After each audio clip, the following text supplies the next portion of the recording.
Dialogando com o chefe Renato, hoje com certeza trazendo uma personalidade que está fazendo a diferença na vida de muitos alunos e muitos familiares na questão educacional da região. Estamos falando com o professor Caetano Pereira, que vai conversar conosco sobre a nova gestão que ele assumiu aqui no IFPE Campos Barreiros e vai trazer muitas informações, o centenário que está chegando, e a gente vai trazer de uma forma bem plena os assuntos referentes às demandas e que na verdade está acontecendo para os preparativos do centenário que está chegando aí, está pertinho, hein? E a gente vai estar aqui junto no Dialogando com o Chefe Renato. Depois dos comerciais, vocês aguardam aí essa entrevista fantástica. O professor está ansioso aqui, mas com certeza vai falar muita coisa boa.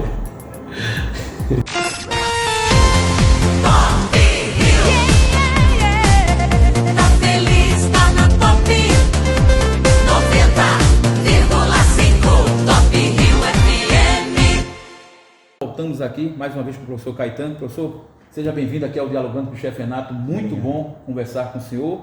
A gente teve uns momentos agora no evento na praça, né, do IFPE, lá na Praça do Rosário.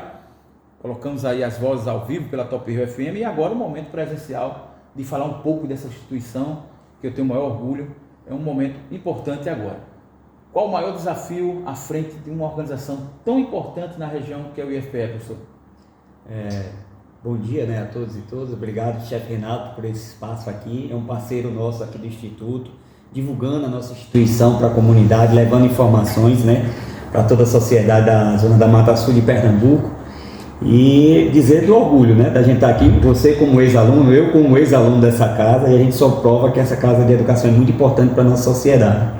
Eu acho que o grande desafio como gestor, é você suprir toda essa expectativa que tem de uma sociedade, uma instituição centenária, né? Você estava me contando de várias pessoas que já passaram aqui, relevantes para a história, não só da nossa região, mas para o Brasil, né? Fizeram parte dessa casa de educação.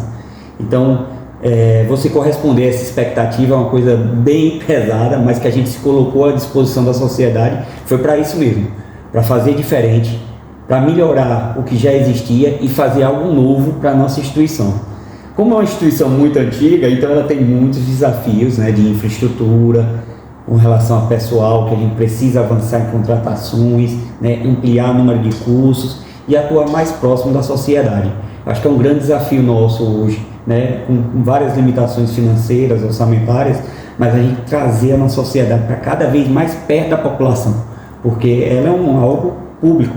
E a gente está aqui como servidor público, que é para servir essa população, não só daqui de Barreiros, mas de toda a região, de todo o Brasil.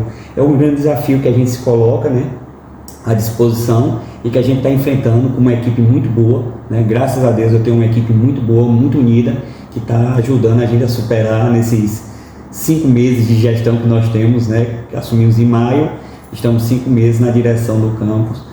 Mas é o grande desafio, eu acredito que é isso, é corresponder a essa expectativa que tem da sociedade pelo Campus Barreiros, pela antiga Escola Agrotécnica, pelo Colégio João do Coimbra, pelo patronato, né, desse amor que tem de mais de quase 100 anos de história dessa instituição de educação. Gente, o professor, o professor, na verdade, 5 meses de gestão agora, mas ele vem acompanhando o andamento dessas demandas no período também do período que ele ficou à frente com o professor Kumaru. Inclusive mandar um abraço para ele. A parceria que a gente teve aqui foi fantástica e a gente sempre trouxe as demandas do colégio de uma forma bem tranquila. Professor, o senhor participou da gestão com o Kumaru e recebeu a escola já num patamar, vamos falar no meio assim político, tivemos uma transição de governos. E as pessoas comentam essa transição de governo, das dificuldades do governo Bolsonaro e as dificuldades do governo Lula e as facilidades do governo Lula. Teve esses momentos, está tendo esses momentos agora? Como você bem falou, né, eu passei 8 anos como diretor de ensino na gestão do professor Kumaru, onde a gente galgou várias conquistas para a instituição, tanto na parte de infraestrutura, a gente conseguiu reformar o alojamento, né, a moradia estudantil, ainda no início do governo Temer, a gente conseguiu o recurso via o nosso ministro na época da Educação, Mendonça Filho. A gente fez a reforma do laboratório de hoje de água e solo e mais a parte de saneamento do campus que não existia. Então foram algumas conquistas que a gente teve muito importantes para a nossa instituição em termos de investimento, né, naquela época, mas depois a gente realmente passou por um momento crítico com relação, tanto por causa da pandemia, que aí acometeu, não foi só o campus, mas foi o mundo, né, que foi um grande teste para todas as instituições públicas e principalmente as instituições de ensino se manter, né, tanto de forma orçamentária como manter esse público educacional motivado, né. Então realmente a gente na época estava como diretor de ensino, né, e foi um grande desafio aquele período, tanto da pandemia quanto infelizmente com relação à questão de algumas políticas educacionais que na época afetaram muitas instituições de ensino, né. A gente teve o nosso recurso de investimento quase que zerado, né, para você ter ideia. Então a gente na realidade sobreviveu porque houve um momento que praticamente não houve o gasto porque não estava tendo aula presencial, né? Que hoje a gente tem um custo bastante elevado, né? Que não é custo, é investimento, é educação, lógico, mas que a gente precisa arcar com algumas responsabilidades. Com esse governo, né, com o atual governo, a gente tem tido um diálogo, principalmente muito mais aberto, né? Mas com toda a questão econômica que o Brasil ainda passa, a gente ainda não está dentro da perspectiva orçamentária que a gente é necessário para a manutenção dessa instituição. Isso aí eu também tenho que dizer, né? A gente teve uma manutenção do nosso orçamento, com um acréscimo baseado no índice da inflação, mas a gente não houve ainda um acréscimo necessário para a gente recuperar as infraestruturas do campus, que a gente vem na luta aí com a questão do nosso ginásio poliesportivo, né, que caiu durante a pandemia, ele veio a desabar e a gente precisa de recursos para poder investir, recursos para adquirir equipamentos novos para laboratórios, veículos, né, e fora a construção de outros espaços, né, uma moradia estudantil para estudantes do curso superior, um espaço para convivência dos servidores, espaço para Grêmio, DA. Então a gente tem ainda muito que avançar, né, dentro da nossa instituição com relação à infraestrutura. A gente está acabando agora a segunda etapa da acessibilidade, que começou na gestão do professor Kumaru. A gente fez a primeira etapa, a segunda, e está encerrando agora nesse mês a segunda etapa da acessibilidade, que é uma coisa extremamente importante para que a gente possa dar o que é de direito para a sociedade, principalmente aquela sociedade que já é tão marginalizada, né, que é a questão do pessoal com deficiência. Então, graças a Deus, a gente está superando a segunda etapa, mas a gente tem pelo menos aí mais 2 ou 3 etapas para tornar o nosso campus acessível. Então, a gente tem muito ainda o que galgar com relação à infraestrutura, né, para que a gente possa atender de forma plena as demandas da sociedade.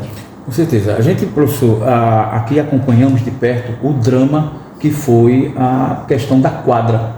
E acompanhamos a visita do reitor, o coordenador estadual do IFE Campus Geral, né, do estado de Pernambuco, nessa visita institucional para ver esses recursos serem garantidos e a construção. E a gente vê hoje, a gente tem que falar isso porque a população espera que os novos gestores possam assumir esses compromissos mais uma vez. Como é que está o andamento da quadra? O projeto ele veio? Existe o projeto, né, que é o projeto de construção de uma quadra. Na realidade, a gente tem 2 projetos. A gente sempre é questionado isso até pelos estudantes, por ex-alunos, né? A gente tem o DOP, que é o Departamento de Obras nosso do Instituto. Ele tem dois projetos, um valor em torno de 1.700.000, 1.900.000 para a construção de um ginásio, né? Um ginásio, uma quadra, né? E um outro que é um ginásio maior, poliesportivo, próximo da realidade que a gente tinha antes, que a gente acredita que seria o ideal para a nossa região, né? Uma vez que a gente tem poucos equipamentos disponíveis para a sociedade, que é no valor de aproximadamente 6 milhões. A reitoria já vem desde da gestão passada. É o mesmo reitor? É o mesmo reitor. Ele foi reconduzido, né, o professor José Carlos de Sá. Ele, desde a gestão passada, vem lutando, né, junto à bancada, principalmente de Pernambuco, de parlamentares, para tentar conseguir uma emenda de bancada. Porque não é só o campus Barreiro, chefe Renato e demais pessoal que está assistindo a gente, que não tem ginásio, né? A gente tem boa parte dos nossos campos da terceira expansão que não tem quadra. Então, ele está lutando aí para ver se a gente consegue pelo menos um recurso para a construção de 4 quadras nesse valor de 1.700.000. Dentro delas, o campus Barreiros é um dos campos que está nessa luta, e a gente tem feito esforços juntos aos deputados que têm trabalhado aqui na nossa região, né, para tentar agariar esse recurso. Infelizmente, o campus hoje não tem esse recurso, né? O campus hoje ele tem R$8 mil para investimento. Isso vai para comprar computador, ar-condicionado, comprar cadeira. 8 mil não se compra. E nem se constrói um ginásio. Com certeza. Então a gente vem trabalhando, né, junto principalmente com os deputados e senadores, também vereadores, prefeitura, tudo, para a gente tentar articular a construção desse ginásio, que a gente entende que é sine qua non para funcionamento de uma escola que tem curso técnico integrado, né? Eu tenho estudantes que estão aqui manhã e tarde que fazem aula de educação física, que precisam da prática esportiva, não só para a questão do corpo, mas a questão da mente. Então a gente está lutando isso, e até porque esse equipamento não serve só para o campus, né? Quem lembra do ginásio, lembra que o nosso ginásio servia a toda a comunidade, né? Deixa eu dar uma paradinha aqui do professor, relembrar esses momentos aqui do chefe Renato dentro desse estádio, com mais de 200 crianças participando no período das enchentes. Nós absorvemos essa criançada e brincamos com elas conforme os vídeos e as imagens que vocês vão ver agora.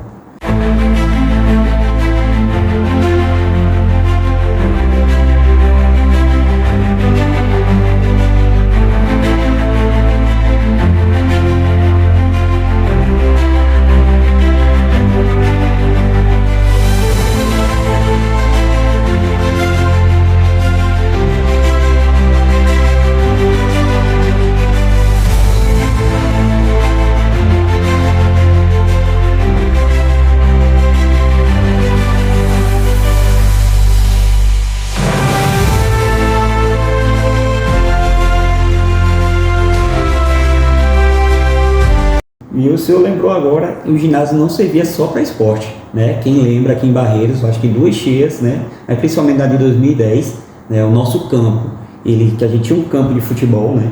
Ele serviu de local onde foi instalado o hospital de campanha da aeronáutica. Então teve uma camada de pedra que foi colocada ali, que o que dificulta muito hoje a gente fazer um trabalho, tem que fazer um trabalho de revolvimento e remoção, né? E o ginásio ficou servindo como local para as famílias ficarem, né? Então passou por um bom tempo, né, as famílias abrigadas no nosso ginásio. Então nosso ginásio, além de ser algo com cunho esportivo, pedagógico, ele ainda tinha um cunho social. Então assim, faz muita falta.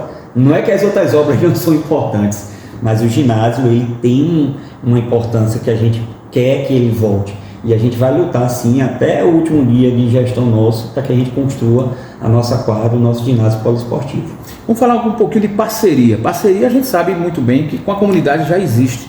Agora outras entidades já utilizaram e às vezes utilizam esses equipamentos aqui do IFPE, uma polícia militar que já foi alojamento do BEP, do BOP, em alguns momentos aqui.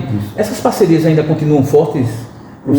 A gente já teve o BEP, né, na época que a gente estava num período de reforma aqui, né, e eles ficaram aqui no nosso alojamento, né, a gente até foi contactado para ver da possibilidade, só que a gente ainda, hoje eu não estou com a infraestrutura que eu tinha antigamente, porque antigamente eu tinha quarto vazio, hoje eu não tenho, graças a Deus, no meu alojamento eu tenho acho que 55 a 60 alunos alojados, né, e todas as camas e ventiladores hoje estão disponíveis, né, então estão sendo utilizados. Então, naquela época eu tinha um quarto vazio, né, que aí o professor Kumaru cedeu e houve essa parceria. A gente está tentando retomar um espaço, não sei se você lembra, onde era a antiga enfermaria. Inclusive fui enfermeiro lá. Quem lembra, o pessoal vai lembrar dessa história. Eu fui enfermeiro lá, escoteiro, você sabe, né? Tem uma parte de enfermagem, eu atendia esses jovens que se acidentavam no campo no período também de recesso. Professor, é muita história. Aqui a gente está vendo agora as imagens que já estão sendo passadas em tela, do antigo alojamento, que hoje são locais onde são recebidos pais e alunos para avaliações técnicas e dos alunos. E tem um novo alojamento que vocês estão vendo também aí, essas imagens, um alojamento moderno, um alojamento que abrange. Como é esse atendimento? Existe mais outra oportunidade de ter mais alojamentos ou não? Ou esse já está dando para suprir a necessidade? Antes a gente tinha um alojamento, quem era ex-aluno daqui, que lembra, né, que eram 11 quartos, cada quarto eram geralmente 2 quartos para o semi-internato, 9 quartos para os alunos internos, né, que passavam aqui a semana ou mês naquela época, e cada quarto eram acho que 12 ou 16 beliches, né, então com um quarto coletivo. Hoje, a gente naquele período, né, com o ministro Mendonça, ele disponibilizou o recurso, um prédio acho que estava parado desde 2007, 2008, que era a obra do alojamento novo, e a gente conseguiu terminar um prédio com 30 quartos, cada quarto com uma capacidade de 3 a 4 estudantes. Então você pode fazer aí de 90 a 120 hoje estudantes. Masculino e feminino. Masculino e feminino, a gente divide as alas, né? Uma ala para masculino, outra ala para feminino. Cada quarto ele geralmente tem 2 beliches, ventilador, um guarda-roupa não, que é um armário, e uma antessala onde tem 2 mesas para estudo e com banheiro individual para o quarto. Fora isso, ele tem os atendimentos, né? Tem um servidor que fica toda a noite aí, durante o dia os assistentes sociais, assistente de aluno, psicólogo e o enfermeiro. Hoje a gente tem 55, eu não tenho mais, porque na realidade eu estou faltando recursos para investimento, porque a gente está com o planejamento da gente comprar mais cama, mais ventilador, para que a gente preencha as 120 vagas. O nosso desejo, na realidade, é preencher essas 120 vagas para oportunizar estudantes que são de mais distante, que não tem transporte, da zona rural, que às vezes até daquele Barreiros, mas não se sentem lugar de difícil acesso, então que ele possa ficar de segunda a sexta aqui, né? Lembrando que a gente oferece café, almoço, janta e um lanche para esses estudantes, fora todo o acompanhamento de psicologia e assistência estudantil, e eles geralmente recebem uma bolsa de 200 a 220 reais, que é baseado na frequência dele. Hoje a luta que a gente está buscando para os estudantes dos cursos superiores, criar um espaço para eles, que não seria aqui, né, nesse alojamento, porque são estudantes menores de idade. Então a ideia seria criar um espaço para que os estudantes do superior, técnico subsequente, que já são um outro público, possa também, caso necessitem, ter lugar aqui em Barreiros, próximo da escola, para estar estudando e não ter que estar se deslocando todo dia para suas residências. Até porque tem prefeitura, tem local que nem tem ônibus para ele vir todo dia. Gente, primeira parte aqui dessa entrevista maravilhosa, que parece uma nostalgia. Gente, o que tem de nome aqui que eu estou lembrando, o professor falando, eu lembrando o nome de todo mundo aqui, que a gente vai falar uma grande homenagem a essas pessoas também que fizeram parte dessa história, da minha história também, né? Lembrando que eu tive a Rayane aqui como aluna, se formou hoje, está em Porto Seguro, trabalhando numa usina, nunca imaginei uma filha trabalhar na usina, vai estar lá. E a Richelle está terminando já, fazendo a parte do segundo ano na suinocultura, que ela ama. Um beijo para ela, vim com ela ontem de viagem, e aí já na segunda parte, muita coisa, vamos falar do centenário, uma festa belíssima está sendo programada, e algumas novidades que o professor vai estar aguardando aqui, a 7 chaves, a gente vai falar já já. Forte abraço, fica aí com os comerciais.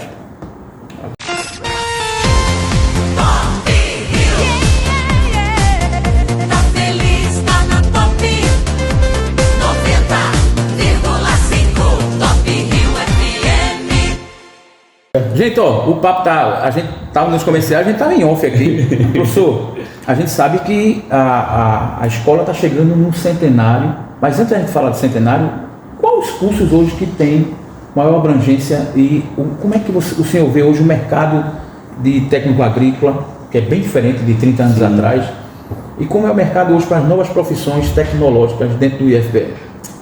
Hoje a gente tem no nosso campus 11 cursos, né?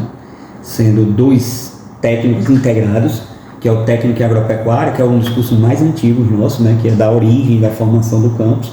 O técnico em alimentos, também integrado ao ensino médio, que é para o público que terminou o 9º ano e está querendo cursar um curso profissionalizante integrado ao ensino médio. E temos 2 subsequentes, que é o técnico em hospedagem e o técnico em instrumento musical, que são noturnos, e mais 2 superiores, que é o tecnólogo em agroecologia e o licenciatura em química. Fora isso, a gente tem 4 ProEJAs hoje no campus, que é aquele para jovens e adultos, que tem mais de 18 anos e não concluiu o ensino médio.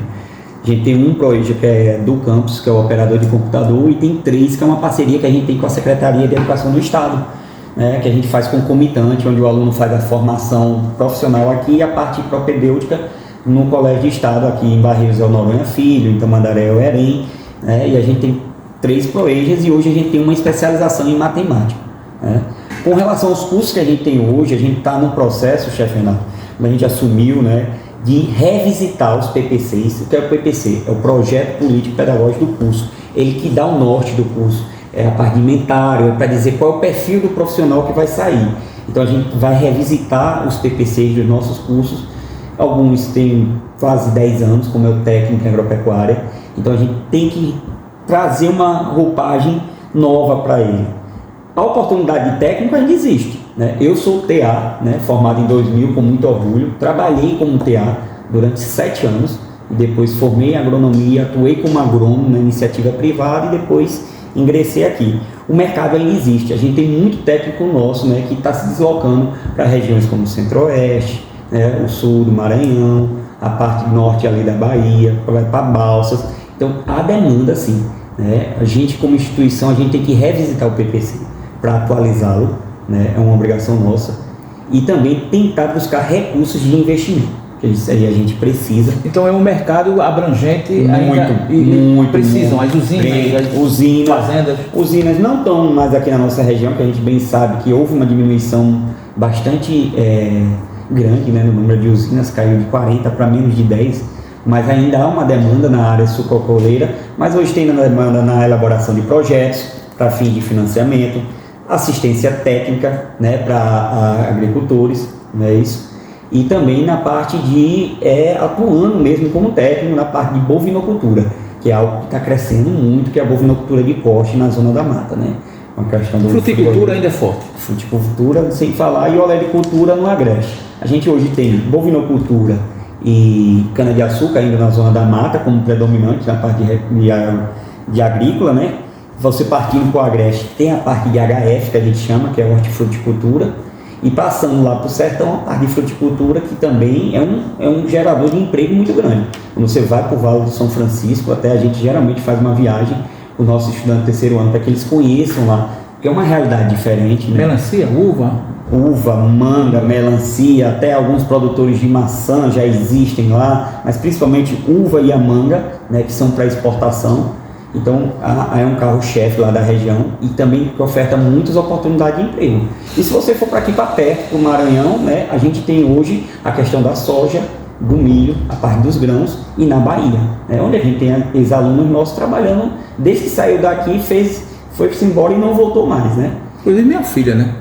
Tá lá. Tá na Ipojuca, né? Não, minha menina tá em Porto Seguro.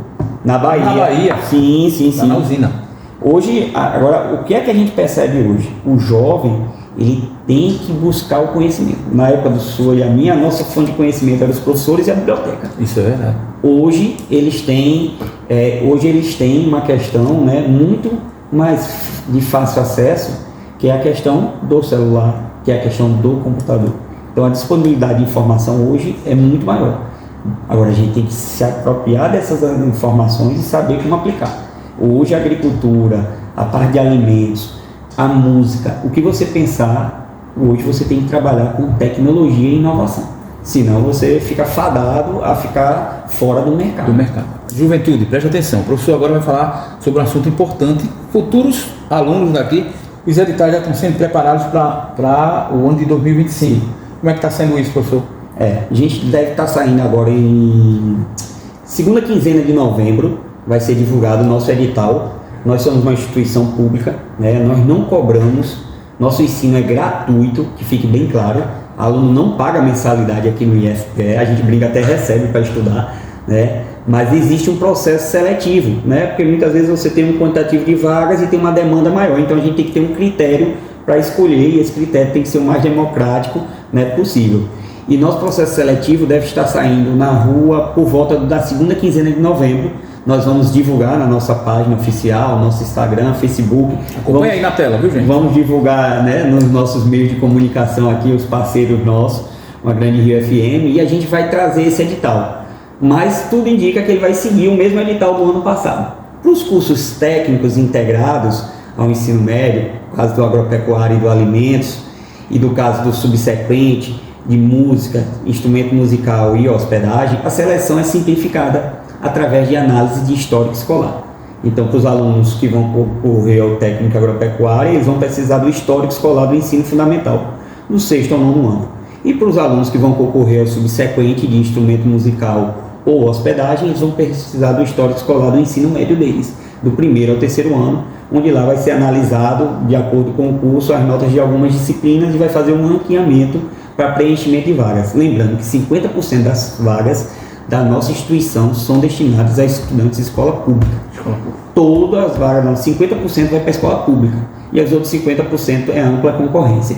E esse vestibular, ele é geralmente gratuito porque não há a prova. Então ele é gratuito e quando há a taxa, você pode solicitar isenção se você se enquadrar nos critérios de vulnerabilidade. Mas para quem vai ter a taxa, com certeza?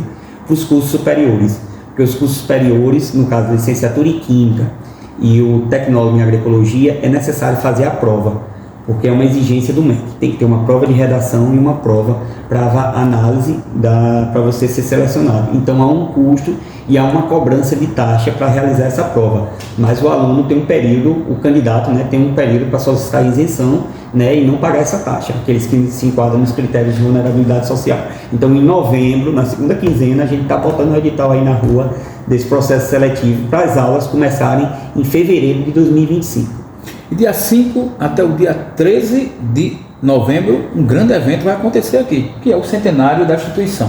Conta um pouquinho para a gente, professor. O centenário, para quem se lembra, a gente já começou, né, com a inauguração de algumas obras no mês de maio. Aqui plantamos uma árvore, simbolizando aqui o centenário, que foi uma pitangueira. E tivemos algumas atividades, como um encontro de ex-aluno, né, que assim, foi um grande orgulho para a gente, né, restabelecer a festa dentro do campus. A gente teve mais, acho que aproximadamente quase 300 ex-alunos aqui, né, dentro da nossa casa, no último sábado de agosto desse ano. E onde a gente fez plantio de árvore, inaugurou o memorial, fez homenagens, né? A gente teve um ex-aluno aqui, você me falando, de 1920, de 46. Caramba, agora vindo. Mas veio de helicóptero não, porque esse helicóptero era conhecido. Vinha os carros dos mais variados modelos e um era concorrendo com o outro, uma amizade completa até hoje do pessoal, né? Seu Carlos, né? Tassiana, que é a nossa assessora de comunicação, junto com a professora Alicia, conseguiram localizá-lo e a filha dele entrou em contato com a gente e ele veio aqui. Que coisa boa. Eu acho que é um dos ex-alunos vivos, né, mais antigos. Ele foi aluno do Patronato Agrícola, assim quando o Patronato veio de Tamandaré para Barreiros. Caramba! E ele veio no encontro e já disse que vai vir na festa do centenário. Então teve todo esse momento de emoção, né? A gente gravou um documentário com ele deu um presente para o campus que a gente está indo buscar essa semana, trazer para aqui.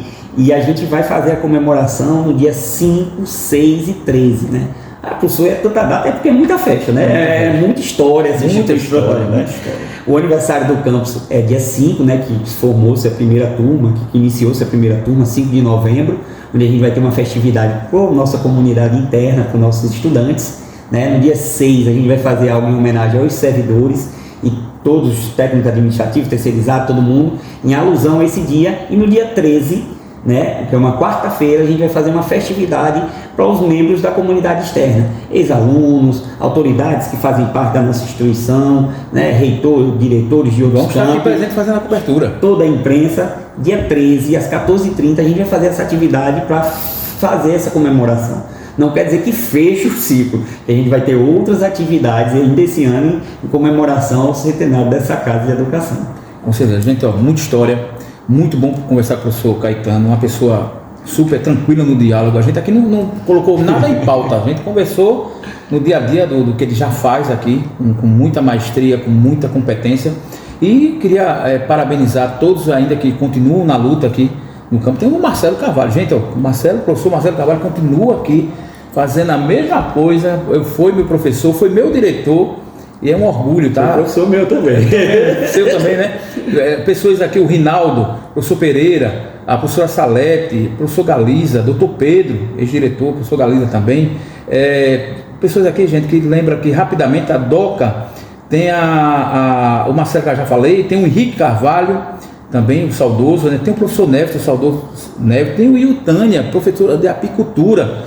Passou um tempo aqui conosco, professor Francisco de Agricultura, Socorro de Português e Geografia, eu creio que era, professor Salete de Topografia, professor Dailon, o eterno professor Dailon, continua firme e forte aqui. A Maria Grande, que eu tive também uma história muito forte com Maria Grande, viu, gente? O Tião da cozinha e Maria Grande da cozinha, uma grande história, lembrança. Pessoal aqui da lavanderia, é tanta coisa para se falar. Eu acho que tem que fazer um documentário completo. Aí, professor, muito bom falar com o senhor, saber essas histórias boas do UFPE, que é uma instituição que está preparada para o futuro, e eu tenho certeza que Deus vai dar muita saúde e muito discernimento para continuar firme nessa jornada. Agradecer imensamente suas considerações finais. A gente termina aqui esse dialogão, né? Agradecer, né? Principalmente você, né? Eu gostaria de fazer um agradecimento especial porque você, como pai, né? Por confiar na nossa instituição e depositar, eu acho, uma confiança de formação das suas filhas aqui, né? Porque para mim é o maior tesouro. Os homens não quiseram, teve as meninas fazerem, né? E para você ver, né? Então é uma responsabilidade muito grande, né? Porque a gente está lidando com o maior tesouro de uma pessoa que pode ter, é o filho e a filha, né? Então é uma responsabilidade muito grande a gente estar aqui. E assim, eu me sinto muito feliz. Uma porque eu sou ex-aluno, sou filho de ex-aluno aqui, né? E eu acho que como todo mundo que passou aqui sabe, sente a importância dessa instituição na nossa vida. Bate no portão ali, dá uma Você nostalgia, já vem tudo, você subindo com aquela bata, arrastando a bota 7 léguas, Não é brincadeira.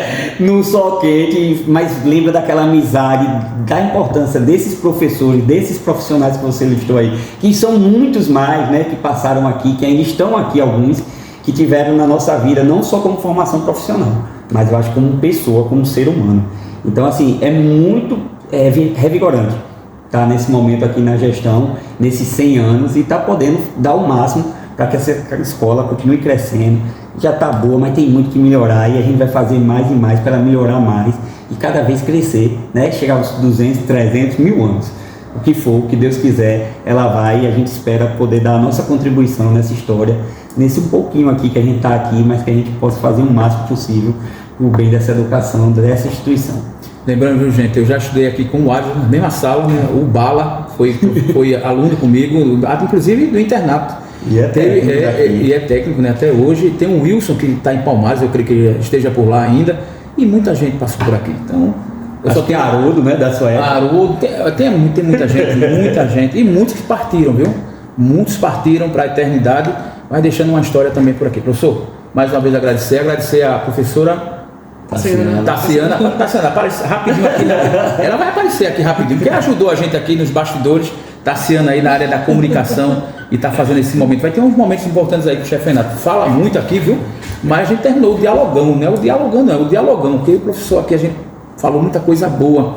Tudo vai pro ar aí pela Top Rio FM 90.5, pelo Expresso PR Notícias e vários parceiros da comunicação desse estado maravilhoso que é Pernambuco, e tenho orgulho de ser pernambucano. Muito bom, fica com a programação e a gente volta já já com mais notícias na programação.